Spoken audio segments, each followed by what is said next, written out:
Naku, napakalaking balita ho niyang pagbibitiw na yan. Itong si Babe Singson dyan sa ICI.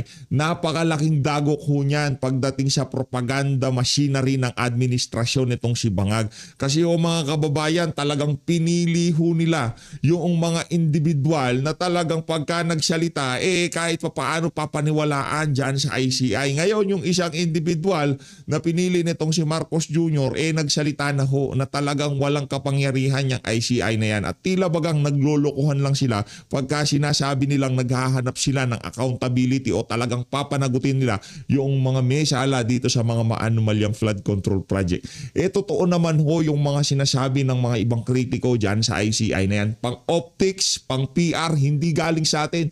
Galing ho mismo yan dito kay Ted Filon. Hindi yung sa atin galing yan. Galing sa mga reporter, sa mga observer. Sa ika nga nanunood sa lahat ng kaganapan na nangyayari ngayon sa ating bayan. Dito rin sa video na to, itong si Marcos Jr. mga kababayan, makikita ho natin ang kawalang-yan niya dito sa video na to. Anak na to ko, ginamit mo rin pala yung helicopter na ginamit nitong si Tito Soto, ay Tuta Soto, at nitong si Ping Lacson nung panahon ng kampanya. Ngayon, pahabol-habol ka kay Zaldico nung hindi ka binabanatan. Kulang na lang hindi nyo siya pauwian, talagang todo protekta nyo siya. Ngayon, yung mga air asset ni Zaldico nakikipag-ugnayan na sa Singapore, Malaysia, kung anong kabalbalang ginagawa na talaga nitong Bangag na to. Pero bago yan, isang like at isang subscribe, masaya na ho tayo dyan. At sa mga gusto sumali sa ating community, yung join button nandiyan lang ho sa baba. Ayun na nga mga kababayan, nung nabalitaan ho natin yung nangyari na yan, yung pagbitiw nitong si Babe Singson ngayong umaga, bigla akong pumasok sa isip natin, naalala natin yung nakausap natin kahapon na kung saan ilinirawan niya ho ang administrasyon nitong si Marcos Jr. na nakikita natin yung buo sa labas. Yung tipong okay lang, parang walang problema pero behind the scene, sa ilalim niya, unti-unti nang gumuguho. Yung divine intervention talaga ho atang sa lahat ng aspeto ng issue ng flood control na to, nakikita na ho natin mga kababayan. Una, Zaldico, talagang kinaladkad na niya ang first family. Hindi lang ho si Marcos Jr. at itong si Lisa Araneta Marcos, maging itong si Pork Barrel King, itong si Sandro Marcos. Pangalawa, itong si Amy Marcos, nagsalita na adik yung kanyang kapatid. O ikatlo ho ngayon mga kababayan, ang isa sa mga pang optics, pang PR ng administrasyon na yung ICI na yan, yung itinalaga ni Marcos Jr., unti-unti na hong nagbabaksakan. Ibig sabihin, unti-unti na silang nagkakalasan, nagpupulasan. Dahil alam ho nila, maging itong si Babe Singson, anong sabi nitong si Babe Singson? Anong sabi niya? Ito ang banat nitong si Babe Ito ho. Eto, ayan o. Ang sabi ho niya dito, ano naman ho ito, na real talk lang ho ang Malacanang dito. Na real talk lang ho sila. Sabi niya, Singson, sa akin, why would I risk my life and my family just to solve Malacanang problem? Palakpakan. Bakit nga naman, di ba? Punching bag na wala pang support. Anak ng toka. Punching bag na wala pang support. Mga kababayan, yang si Babes, yang ini-interview ho nila dyan, mga ano ho yan, pwede na ho natin sila tawaging mga sindikato. Alam niyo ho ba ginagawa ng sindikato pag may nakakalaban sila? Yung kumbaga parang may turf war na nangyayari dyan. Napanood nyo na ho yung laging kinikwento ni Tatay Digong na narcos. Napanood nyo na yun, di ba? Pagka meron silang kalaban sa business o yung pamahalaan, iniimbestigahan sila. Anong ginagawa nila? Ginugurgur ho nila. Lahat idadaan nila sa areglo. Pero pagka yan hindi nadaan sa areglo, alam mo yung gagawin nila? Gugurgurin nila. At itong mga involved sa issue ng maanumalyang flood control na to, wala akong kaibahan yan doon sa TV series na yon. Ika nga, itong mga magnanakaw na to sa pamahalaan, yung mga sindikato sa loob ng pamahalaan, pagka hindi ka na-areglo ng mga yan, talagang titigukin ka ng mga yan. Anong sabi nitong si Zaldico? Pagka umuwi ako, ang sabi sa akin, papadispatch ako. Ngayon, itong si Babe Singson, pilit niyang iginigit na yung kanyang pilit siyang iginigit na nitong si Marcos Jr. dito sa issue ng maanomalyang flood control. Mag-aalisan ho yung mga yan. Ano ko to? Weak leader nga eh. 'Di ba? Pwede niya kung ika nga pitin ng mga yagban itong mga congressman na to, bigyan nyo ng kapangyarihan ang ICI. Ano yan? Ika nga priority yan. 'Di ba? Priority ang batas na yan. Gawin nyo yan. Kailangan nilang magkaroon ng kapangyarihan sa lalong madaling panahon. Ilang buwan na. Mahiya naman kayo. Nagbitiw na't lahat itong si Babe Singson. Sino nagsabi niyan? Si Rep Egay Arice. 'Di ba? Si Egay Arice ang nagsabi. Kinausap daw niya itong si Babe Singson. Ba't ko isusugal ang buhay ng pamilya ko at buhay ko di sa problema ng Malacanang? Tama naman. Maraming problema ang Malacanang. Tayo ay naniniwala ngayon nung ika nga sa mga nakalipas na araw, linggo, tayo ika nga pagkatapos ng mga revelasyon nitong si Amy Marcos, dumating tayo dun sa punto na hintayin na lang natin yung 2028. Mga walang yang ayaw na lumapas eh. Yung ika nga atmosphere na ginawa kasi ng administrasyon na to, talagang wala na ho tayong oras para magkilos protesta, para mag-assemble sa kalsada dahil napakahirap ng buhay. Hindi rin naman natin masisi yung ating mga kababayan. Yung araw na ilalagi nila sa kalsada, itatrabaho na lang nila kasi pampakain nyo sa kanilang mga pamilya. Rekta ho tayo dito sa picture, video nitong si Marcos Jr. na kung saan naispatan siya na gamit nga yung isa sa mga air asset ng Misibis Air. Ito, ayun o. Kita nyo naman yung mga kababayan. Sinong gumamit yan? Si Tuta Soto at itong si Ping Lacson Boy Tago. Panahon ng kampanya noong body-body pa sila. Sino yan? Langyang yan. Nakapal talaga ng mukha. Ngayon pinapakuha na niya, pinapa-freeze na niya yung asset pagkatapos niyang ginamit-gamit. Langya ka talaga bangag.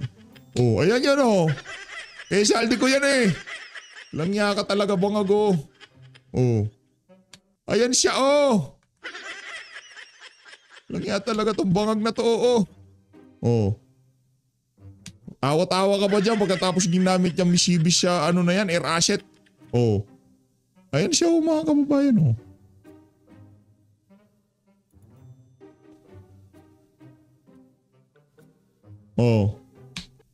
Diba? Ganyan ho kawalang hiya yung Marcos Jr. na yan. Kaya sinasabi ko sa inyo, yung mga ika nga pinapakita niya, sinasamahan niya ngayong mga panahon to. Ilalaglag din kayo niyan. Pagka wala na kayong pakinabang niya sa mama na yan, ako, diba, sounds familiar nga pagka nalaman na nila yung diskarte, wala na. Okay lang, wala problema yun. Ayos lang yun. Ganyan talaga buhay, ika nga. Ito na. Ano pa ba meron tayo dito? Ayan na nga mga kababayan. Nakita natin ito sa Tribune. Ang problema sa Tribune, ayusin nyo. Kasi sabi nitong si Atty. Rowena Gonzon, bakit wala yung dito? Ba't wala dito pamilya magnanakaw? Na si Bongbong Marcos, Martin Romualdez, Sandro Marcos. Walang big fish dito. Walang big fish dito sa mga to.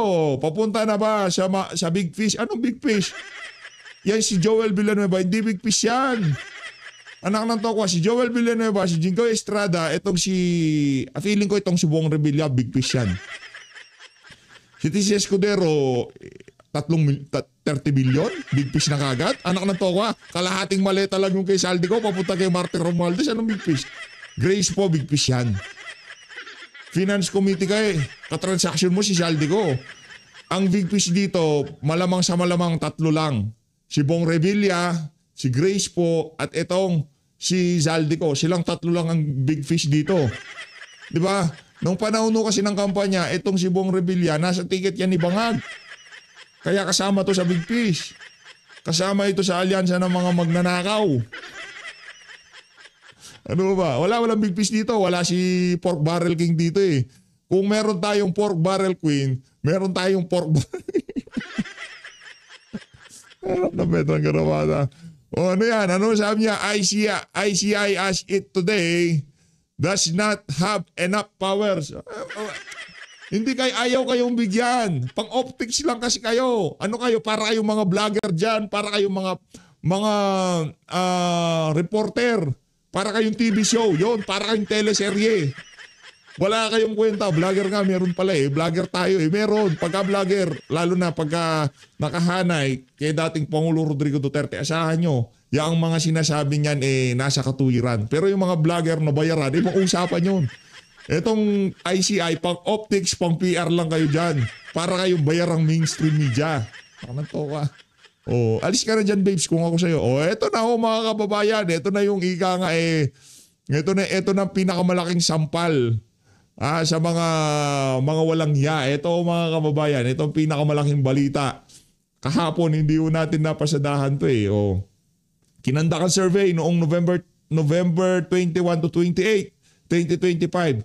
2028 Presidential Pre-Election Survey. Source, WR numero, nangunguna ho itong si Vice President Sara Duterte. Iyan ang masakit na katotohanan. Ngayon, itong mga makabayan, mga makakaliwa, mga siraulo dyan sa House of Representatives, magsasama-sama para i-impeach itong si VP Sara, gayong napakaraming magnanakaw sa hanay nila na hindi man lamang nila maahinan ng ethics complaint dyan sa Ethics Committee. Palakpakan. Diba? Ganyan sila katitindi. 125 million. Anong natowa? 3 maleta lang yun.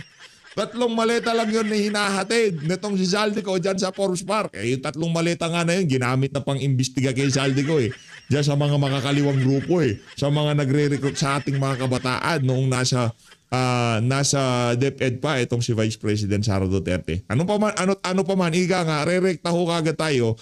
Pati itong si Babes Singson, tingnan nyo naman yan. Hindi Babes Romualdez. Walang yun, walang bitaw yun, Babes Romualdez. Kamag-anak yun ni Martin Romualdez. Kapilido Ngayon pagka naririnig ko yung apelido Romualdez, feeling ko lahat si Raulo. Dito tayo. Babe Singson tayo. Babe Singson. Si Babe Singson nasa matinong nakinig siya sa payo. Nito si Manong Ted Pilot. So mga nakalipas na video natin, sabi ni Manong Ted, umalis ka na dyan. Huwag mo nang isugal yung dignidad, kapital na pagtitiwala sa iyo ng sambayanan. Alis. Anong ginawa niya? Ayun, umalis. Ay, yun. Dito ho tayo kay ICI, former DPWH Secretary Babe Singson. For both local and ODA, from central office, regional, district, as the implementing office. I thought I'd explain that because yung process na yun, doon nagkaroon ng mga kalukuhan. So, I had to do that in front of several government agencies like DOJ, OMB, AMLAC, SEC, Central Bank, BIR, BOC, among others. Because otherwise, yung learning curve nila masyadong matagal. So if we're able to explain to them exactly the whole process and where were the loopholes that were taken advantage of. I did the same to Secretary Vince Dizon as he was coming in, together with this new team of senior officials of DPWH. In fact, I think you must have picked it up that myself and Secretary Ping, we spent the whole morning with them in Clark to precisely explain the process. At more importantly, saan ba yung mga loopholes in the DPWH? And we also gave him exactly what recommendations to plug those possible situations. And again, very clear to my mind was what I explained to them, yung 5 R's. Right project ba yan? Right cost ba yan? Right quality ba yan? Right on time ba yan? And done by the right people.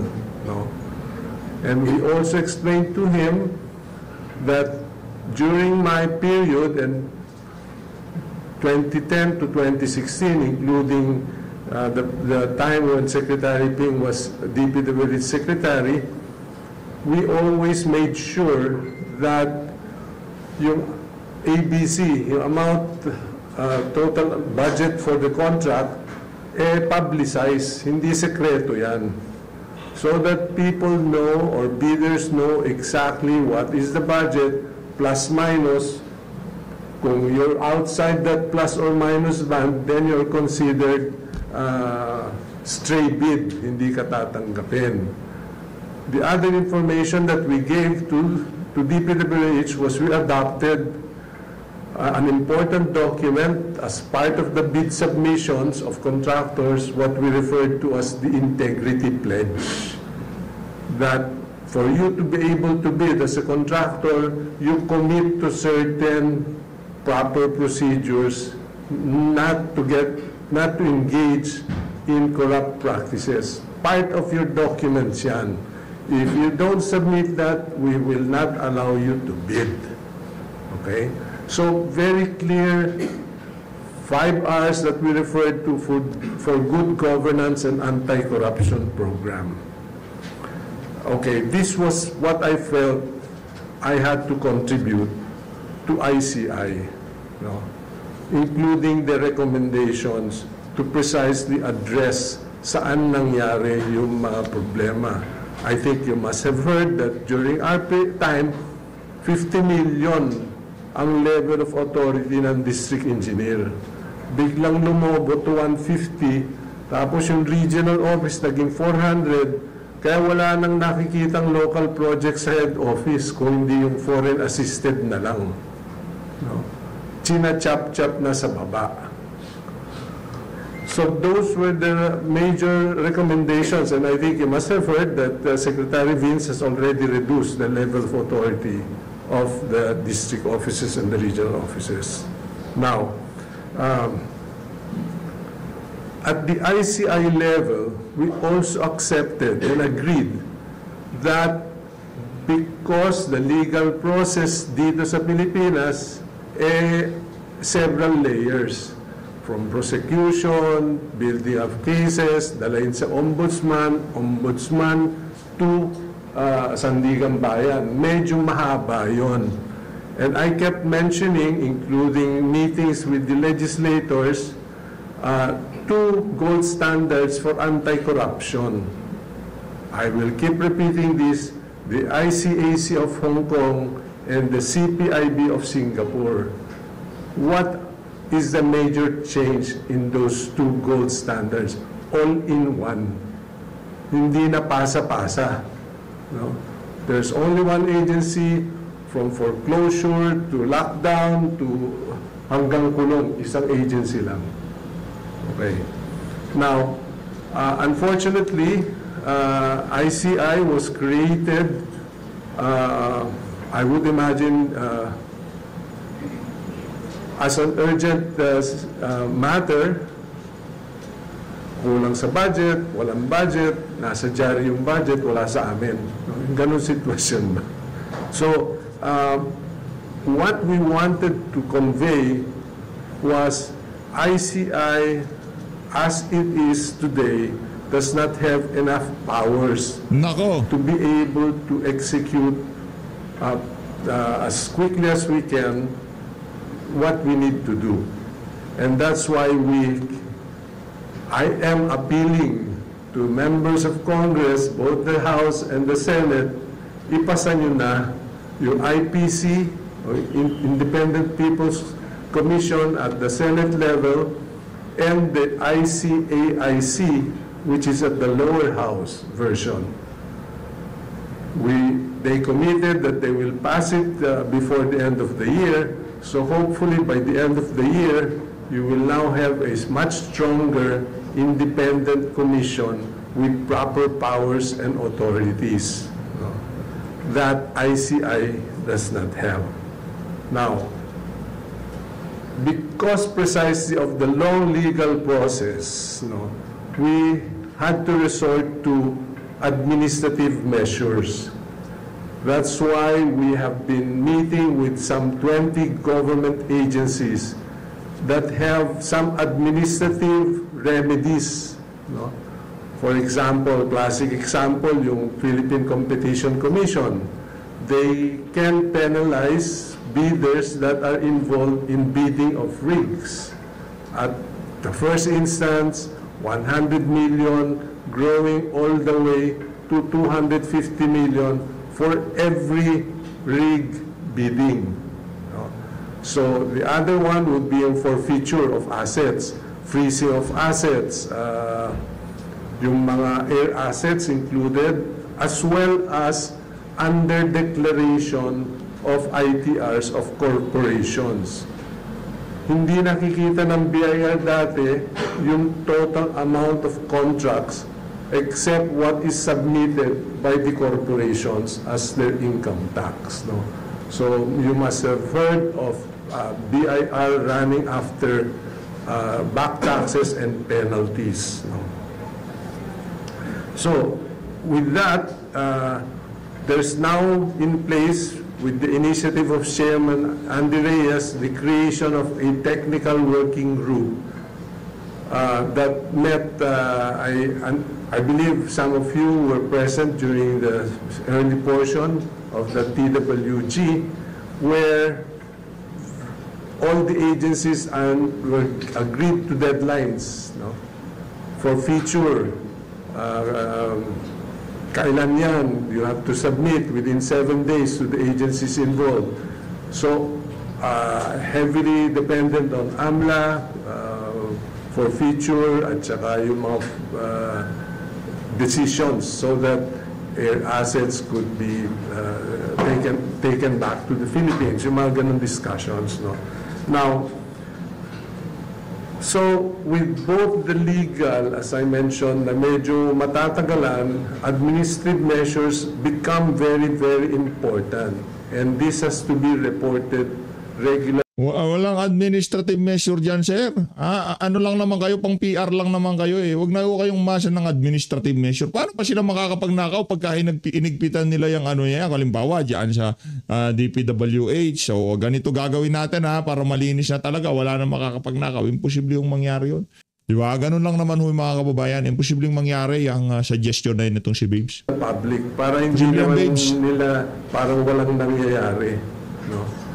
But hopefully, by now, the public understands that hindi ICI yung magpapakulong. No? We are part of the legal process. Ours, by EO 94, we help in the investigation, prepare cases so that we can refer them to the Ombudsman, and the Ombudsman reviews them for filing. Now, with that said, what ICI needs now is a strong team to go over boxes of documents. No? I think you must have seen boxes being delivered here. So they have to now be processed so that they can be looked into individually, and who were the people responsible for whatever is the finding in those cases. We are very appreciative of the support given to us by PNP AFP because they provided some 64 ground investigation teams to ICI, which ICI does not have. Up to today, I think wala pang nagsusweldo dyan sa mga volunteers dito. Now, pasweldoin nyo. Okay, so pasweldoin nyo kasi para hindi mag-resign kayo talaga. Pasweldoin nyo. that's the kind of work that is urgently needed by ICI. In addition to the urgency of both houses passing the new ICI version. No? So I hope people understand that ICI on its own cannot solely carry the burden. We need the support of other government institutions, particularly at this time, both houses of Congress, the Senate and the lower house. So we are appealing to leadership of the House and the Senate to please pass that before the year ends. Okay. Now, aside from all of what I've said, which is a very stressful situation, as you probably know, I'm here almost every day, Monday to Friday, early in the morning till late afternoons. No? What I thought was going to be a commission work, which means when there are hearings, you're here, but that's not the case. Because as an engineer, I have to study all the applicable laws that are related to ICI hearings.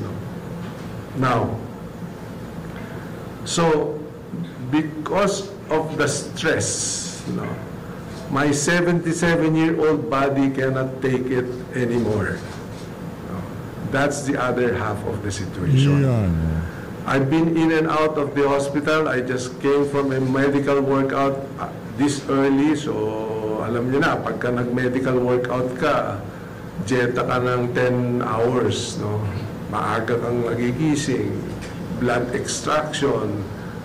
This is the first time in my life that I've been asked to take maintenance medication for heart, high BP, for high cholesterol, high creatinine, name it, everything is red flag in my body. Ayan, may tumatawag na naman, tiga-media din. So, please try to understand that it's not that I don't want to serve, it is just that my body and also the stress on my family, we are not used to this heavy stress, including heavy security for the family's safety. So I hope, and I wish that people will understand the reason for my resignation. I feel that I've done what I have to do for ICI, but I have to also answer to the needs of my family, family concerns, and my own personal life. I want to get back my privacy. Hindi na ako makagalaw ng hindi na re-recognize sa labas, ano? Kahit na i-AI po niya yung mukha ko, ganun pa rin, no? Sisikat po talaga kayo pagka tumabi kayo dyan sa mga adik. Nako, baka okay lang ma-recognize kayo bilang isang ika nga may dignidad, may prinsipyong nilalang eh. Paano ho pag ni-recognize kayo ay kasama yan ng adik.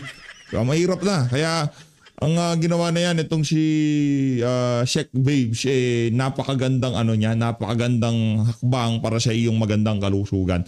Yung kasi mga taga Malacanang, wala naman silang pakialam. Di naman natutulog yung mga yan. Anak ng tong singot lang ng singot yung Sheikh Babes. Diba? Tsaka yung mga yan, tanggap na nila na tinatawag silang magnanakaw, tinatawag silang mga walang kwentang tao.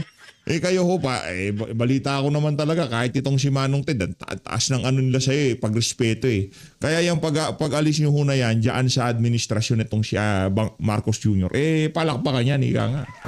So, just to put the record on straight, I have submitted my irrevocable resignation which takes effect December 15, but I have promised Chairman Andy Reyes that I will make myself available, hopefully not beyond December 31st, but at any point in time that there's any need for my services in terms of technical, wala na lang may contribute sa legal, no?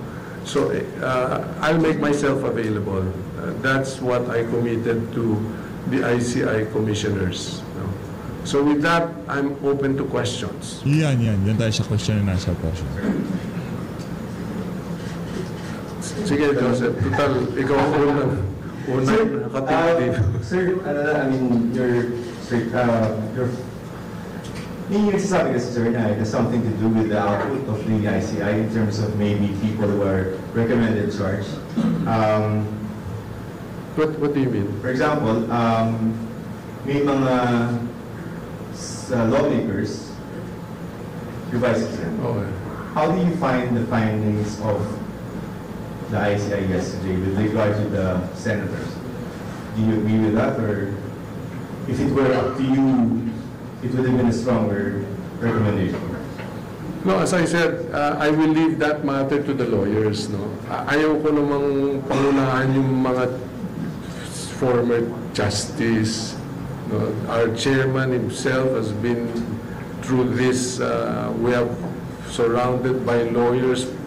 Our executive director himself has been in the Supreme Court. So, as an engineer, hindi na ako dapat makialam dyan. Whatever documents that they have found and sufficient, and whatever probable reasons or cases, that's a legal matter. I cannot comment on that.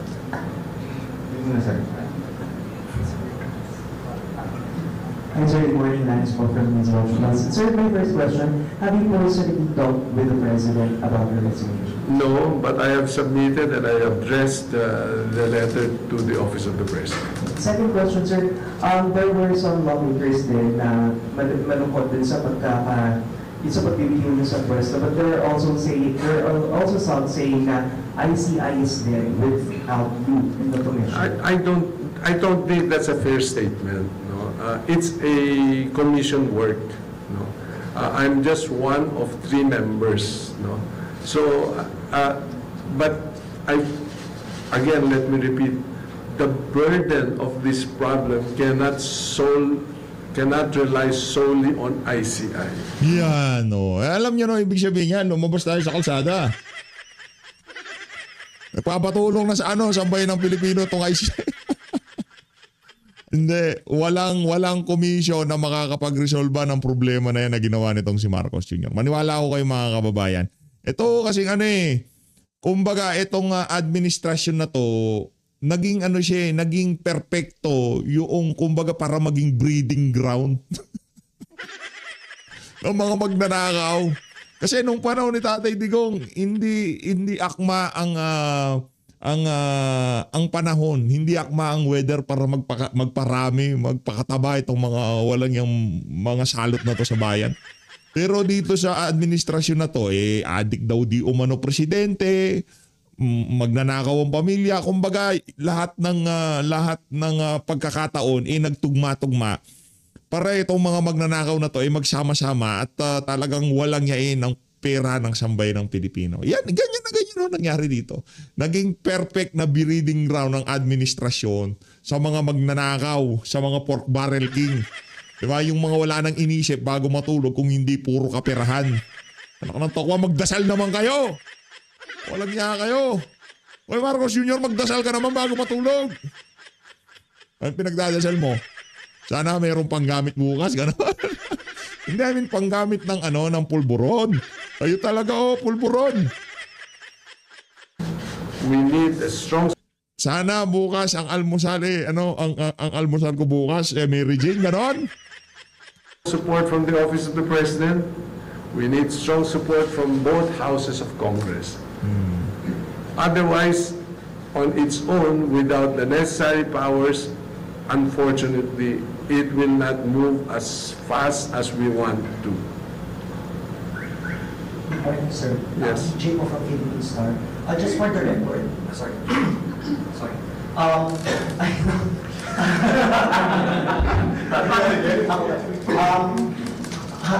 Kailan pa po kayo, sabi niyo po kanina nag-maintenance, and do you have any sickness that has factored into your decision for resigning?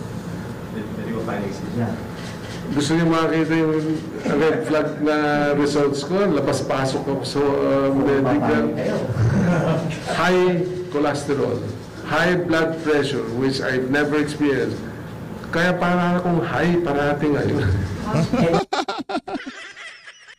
Baka bumapasyal ka sa Malacanang, baka nakikipag-jamming ka sa kanila, sir, kaya parati ka puro haya ang mga resulta ng mo, di ba, ng mga test mo. Exacerbate because of your... The stress. No? I'm not a lawyer, so I have to double time in terms of bringing home documents, studying cases. Otherwise, ligaw naman ako. No? So, I think people here who know me, even at the DPWH days, I come in prepared. No? I read the documents, I am ready with what is going to be discussed. I have a long list of prepared items that I need to know before even isa lang yung hearing or whoever is invited as guest. And sir, help us reconcile mo kasi kahapon maraming nagpa-interview and regarding mukhang nasabi niyo daw yung mga plano niyo sa kanila. Like, for example, Jacinto Paracel in an interview. Chismoso yun. Kayo naman. And then Edgar Elise also said that you texted him na... Hindi kami nag-text. Nagkita kami sa restaurant. He was together with people that I don't even want to identify. Okay? Why? Because I don't know them. But we were having quiet lunch with some friends from school. Nakita ko siya. And since ako naman, I think most of you know, I am colorless. Wala akong kulay. Hindi ako dilaw, hindi ako berde, hindi ako pula. Yan. My work has always been that way. What had to be done, had to be done. High lang ako ngayong mga panahon na to, sabihin mo. High yung mga laboratory ko, sabihin mo. Yun ako ngayon, sabihin mo. Regardless of color. No? So, I just went and greeted him. That was it. No? Oh, sabi niya, ano pang ginagawa mo dyan? Huwag ka mag-alala, malapit na. Sabi ko sa kanya, yun. Sir Isa Cotoner from Bombo Rancho, Philippines. Sir, some are asking, have you encountered any political interference dito po sa pag-resign nyo? O meron po kayong somehow, sabi nga nila, kung napigilan po ba kayo going to the big fish na tinutukoy? No, definitely. In fact, I have always been advocating sa commission that we should focus on the top. We don't want to focus on the small fries. Collateral na yan. No? Let us focus on the top because I think people expect that. Sir, sinabi niyo kanina na yung ICI ay somehow wala pa rin talagang lakas, kaya nga po nag-a-appeal kayo sa Congress na sa Senate na ipasa na nga po to. Yung susunod na magiging commissioner po, if ever, ano po dapat ang taglayin niyang traits for example? I think we've gone through all the versions. Dapat justice, no? Dapat court proceedings pa rin ang masunod as a court, no? So, has to be a former justice, Supreme Court or any of the other courts. No? But definitely has to be a lawyer with a lot of experience, especially in prosecution. Sir, PJ Mendoza from Net25. Sir, earlier around October, ganito lang yung sinabi ni EJ ng Representative Edgar Alan Elise na sinasabi na... Ano? Elise? Elise, oh yes po. Na parang he said na there's a commissioner in the ICI losing hold kaya magsasubmit ng resignation and we waited, then walang nangyari na nag-resign around that time. Then kahapon, nag-resign po kayo, sir. Sir, may I know... Okay. Candidly, when I accepted the job, sabi ko, I think my role here is good for 3 months. Alam ni Justice Andy Reyes yan. I am good for 3 months. I will dedicate much time, explain the situation, the process, etc. And we will be able to understand fully what happened. And I think people understand what happened. Without the connivance of several entities, hindi naman mangyayari ito. Maliwanag pa ho sa sikat ng araw na pinahintulutan ng Malacanang yung mga kabalbalan na yan, kaya nangyari yan. Yun ang pinaka-ano doon, ika nga. Yung unang naging partisipasyon ng ICI, ha? Ang naging partisipasyon ng ICI, pinipilit nilang tanggalin sa limelight itong mga nasa Malacanang at ilipat doon sa mga congressman at kung kani-kaninong kontraktor. Pero nabigyo sila doon. Dahil doon sa ginagawa ng ICI na yun, lalong na-curious ang ating mga kababayan na tama ba sinasabi nitong mga ano na to, itong mga appointed na to ni Marcos Jr., mga appointee niya dyan sa ICI, totoo ba yan? O, doon na nag-umpisa yung curiosity. Doon na lumabas si Saldico, doon na lumabas yung pagiging addict ng presidente natin, di ba? Doon na nag-umpisa eh. Kaya pasalamatan pa rin natin ang ICI. Nang dahil sa kanila, baka ano ho itong mga to, mga Trojan. Yan, Trojan ng administrasyon. Ang gawin natin ganito ha. Kunyari, iliniliis natin kaso gawin nating obvious yung pangliliis natin sa Malacanang dito sa issue na to. Kahit si Marcos Jr. ang pumirma sa budget, talagang ilihis natin lahat ng panglilihis para hindi mapunta kay Marcos Jr. Sa gayong paraan, makukuryos ang ating mga kababayan. Bakit independent tayo pero talagang nagpapakaaso tayo? Di ba? Oh, approve. Ika nga, na-achieve nyo yung inyong obligasyon sa sambayan ng Pilipino.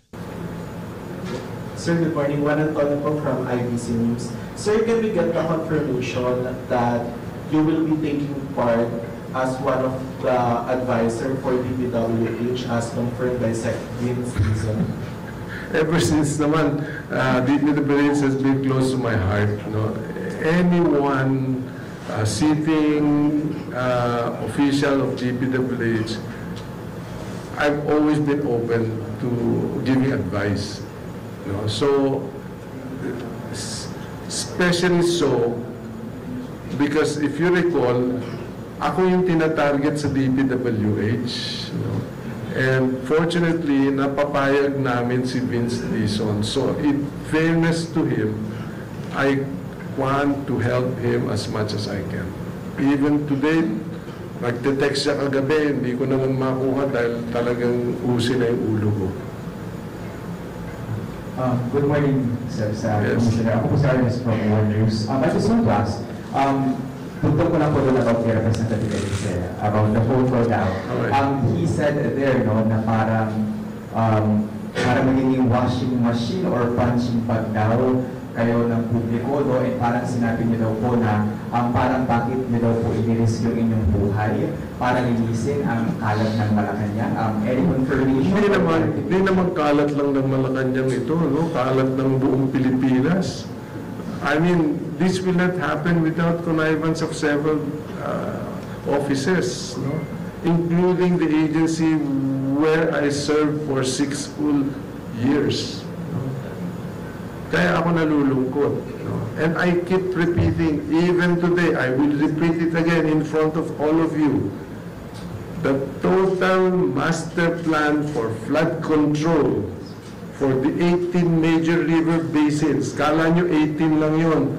But the 18 major river basins cover 63 provinces nationwide. Kasi pag sinabi mo, Cagayan River Basin, ang daming probinsya niyan. Magmula sa Cordillera hanggang doon sa dulo. No? Pag sinabi mo, Pampanga River Basin, ilang probinsya sa sakop niyan? Totoo yan, totoo yan. Ecija, Tarlac, Bulacan, Pampanga, all the way to Manila Bay. So hanggang part of Metro Manila.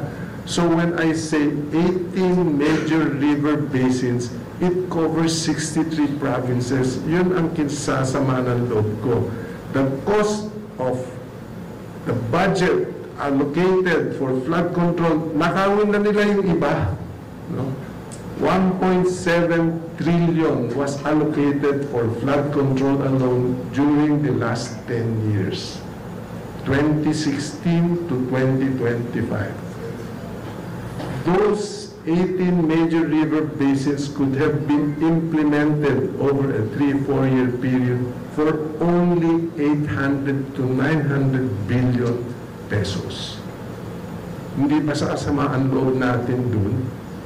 Kalahati lang man sana niyan, ginamit nila ng tama, di nasolve yung problema on flooding. Di ba? Kaya isipin niyo yun, hayaan mo na yung iba. Pagkano yung lumabas na 1 trillion, ilang trillion yung na-budget over the last 10 years, 1.7 na lang sana itinabi nila. Tinabi nila, hindi pa din ginamit ng tama. Okay. Sir, pero yung kay Representative, Sumasakit lalo yung tenga po. At you confirm that, yung washing machine and punching bag daw? Hindi naman punching bag siguro. How did you say it? So, ano ba daw ito? Nasa ko? How did you say that? Yeah, or how did you say it pa? So that we can understand. Then let's put it this way. Usapang matino. Lumabas yung ICI 94, EO 94. Walang budget. Okay. Kumbaga, o lumabag ka sa gera, solve mo yung problema, hindi ka naman binigyan ng armas. O, ano nangyari sa'yo? Di nakatiwangwang ka. You cannot defend yourself. You have no powers mag-imbita ka kung ayaw pumunta, wala ka nang magagawa. You don't even have subpoena powers. No? Gusto mong huwag paalisin ang isang tao. We don't have that. We have to go to court for a whole departure order. O, ano nangyari? Nakaalis. Sisisihin pa kami doon. Punching bag ka na naman. Ba't hindi niyo pinigilan? Wala nga kaming power to stop that guy from leaving. That's what I mean. No? Ang liwanag naman noon. No? So, we were absorbing a lot of the flack for something that we have no power to do. Pakulong niyo yan, yung kurakot. Wala naman kaming power na magpakulong. O di, sino sinisi? ICI. Ang bagal nyo. You must be protecting the big fish. You must be protecting somebody. So binato ng lahat sa ICI. That's what I meant when I discussed it with Congressman Elise. Sir, good morning. Hardy Balbenan from PTV. Sir, you said that you will try to make yourself available for the commission even until December 31st at most. So will you... Kahit na beyond. Okay. So, sir, I just ask, will you still be attending the upcoming hearings? No more. Scheduled? No more. Redundant na. Ano naman pakialam ko dun sa magtotoga ka pa, hindi na lang. Okay. So, for example, sir, like yung hearing ni Congressman Sandro Marcos, hindi na po kayo mag-participate? No, but whenever he comes before the 15th, I'll still be around. Pero sa hearings po na? No, even in the hearings up to the 15th, I'm still obligated as a member of ICI. I'm still a commissioner until the 15th. Midnight of the 15th to be exact. So, sir, Just to clarify lang, yung lahat ng hearings na naka-schedule before December 15 ay I have to attend. I am committed until the 15th of December, midnight. Yes, sir. Secretary, good morning. Johnson po from DTSC. Of course. This morning I talked to Mayor Benji Magalang. He said as early as November, may decision na kayo to resign. Is that true? Well, because I have been discussing my work here, I can complete in 3 months. So, maliwanag yun. 3 months. September, October, November, December. 4 months na nga yun. And sir, we just need a categorical statement na po. Is there a pressure coming from somebody or someone from outside the ICI for you to step down because No. the investigation is... My wife. Someone, sabi mo, my wife. And my children. Ano pong sinabi nila? Ang sabi nila, kung ikaw gustong magpapako, huwag mo na kaming idamay. Sasaboy na. Okay? Because I have... Ayun na nga mga kababayan, nagbubulaan na lang ho sila. Alam na natin pagka nagbubulaan yung mga media na yan. So always, maraming salamat to sa pag-support sa PH Update. Mag-ingat to kayo lahat. Mahal natin ang Pilipinas. Hulong sweldo. Mga media nga, meron kayo pa. Propaganda kayo dyan.